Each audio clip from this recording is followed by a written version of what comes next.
It's always great to talk to Andy Staples. He covers college football for The Athletic and host of the Andy Staples Show podcast. We just had Coach Fickell on. I asked him how morale was around the campus of Cincinnati, and he seemed like he was okay with this. But if you're Luke Fickell, Andy, how should you feel that Cincinnati is sixth in the first rankings? I think you should be pissed. I heard Luke, and he handled it well. And it's interesting because Luke is one of the least BS spewing coaches in college football. He's going to give it to you straight. And I do think in his circumstance, he has to make sure that his team is still focused, still ready to play against Tulsa on Saturday. Can't really look at the big picture too much. So I get that. But I think you should be pissed because what they said last night is, we're not letting you in. We're probably never letting you in. There is a chance Cincinnati could make the playoff if they're undefeated, but think of the level of chaos that has to happen above them and potentially below them, because you got Oklahoma sitting there undefeated in the Big 12 below them. They have not played the meat of their schedule really. They're going to have to play Baylor. They're going to have to play Oklahoma State. They're going to have to beat one of them twice if they want to be an undefeated Big 12 champ. So there's a chance they can hop up. Ohio State is sitting there at 5 above Cincinnati. They've got to play Michigan State and Michigan. That's a chance to jump. Oregon's there. Oregon, the way they've played since beating Ohio State, the chance of them dropping a game and dropping below Cincinnati feels a little higher than a lot of these other things. But if you're Cincinnati, you're looking at it, you're going, okay, well, shoot, if Alabama wins out and then beats Georgia in the SEC title game, well, that's 2 spots gone. So what are we supposed to do? How are we supposed to do this any different? They went and beat Notre Dame. Notre Dame's probably going to be 11-1. That's going to wind up being a really good win on the road, but their league is not that great this year. The American has been better in different years. I just don't know what you do if you're Cincinnati. Yeah, you can't do anything, but you can't leave it open to interpretation of, we just barely got by Navy or we barely got by Right. Tulane. You can't.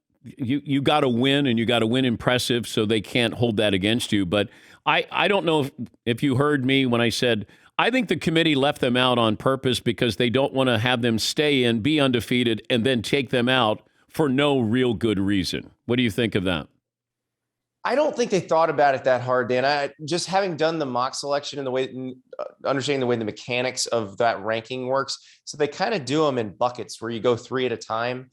And so they did the first 3. And what this basically means is Cincinnati was the last team in that second group of 3. And I remember when we did it, I was not even thinking about the 4, 5, and 6 teams when we were working on 1, 2, and 3. Like it didn't even cross my mind of, oh, what's somebody going to think about where this team is? Because I was just, once we had that group of 3, once we decided those were the 3 that we were putting in that bucket, I wasn't thinking about the rest of them. So I think the way the discussion works, I just don't think you would have gotten that advanced where you said, okay, if we make them 4, then we got to come up with a reason why they're not 4 anymore when we have like Ohio State jump them. Yeah. I just don't think that's how the discussion works. Yeah, I might be giving them too much credit, but it feels like, this is a TV show. These Final Four, these are TV games, and that's really important to remember. Where would you put Cincinnati if you had the autonomy to have the top 4? I have no idea, Dan. I did this exercise the other night right after the games on Saturday, and I had Georgia number 1, and I felt like you could put 2 through 7 in pretty much any order, and then you give me a semi-coherent argument about it, and I'm going to be like, okay, that's fine. I had Georgia 1, I had Michigan State 2, I had Cincinnati 3, and I had Alabama 4. But I admitted, which the committee won't do, that I had Alabama 4, not because of their resume, but just because I thought they're better than the teams that were below. Well, it's Alabama too. We a lot of this is based off of teams get grandfathered in. Of course, but it's not supposed to be like that. And the committee is supposed to be consistent in how they like. If you're going to say we're going to do this the way we're going to act like handicappers, and whoever would be favored in these games, we're going to rank them higher. Well, then you'd have Alabama number 2. Georgia would be 1 and Alabama would be 2 because Alabama would be favored against all of these teams except Georgia. If that's how you want to do it, then say it that way. But of course, the rest of the rankings would look different because Ohio State would be 3 if you did it that way. Yeah. And so don't say we're consistent, we're doing it this. No, you're doing it a bunch of different ways for a bunch of different teams. And I get that. And I know it's hard to do. It's hard to balance when there's 13 opinions, but just admit, hey, we're not going to be the most consistent people in the world when we're doing this. The only thing they could do consistently is tell us they're not going to put a group of 5 team in a 14 playoff. We're talking to Andy Staples. He covers college football for The Athletic, host of the Andy Staples Show podcast. If Alabama loses to Georgia in the SEC title game, does Alabama still stay in the top 4?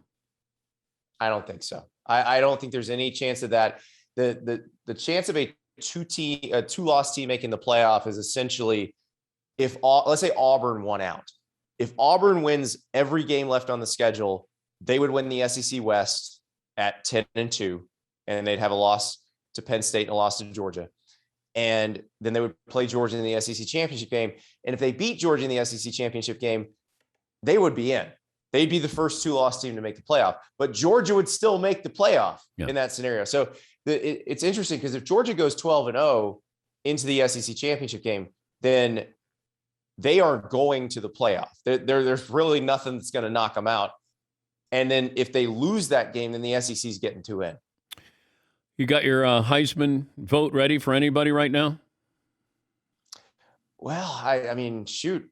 Will Anderson at Alabama's looking awfully good, leading the nation in sacks.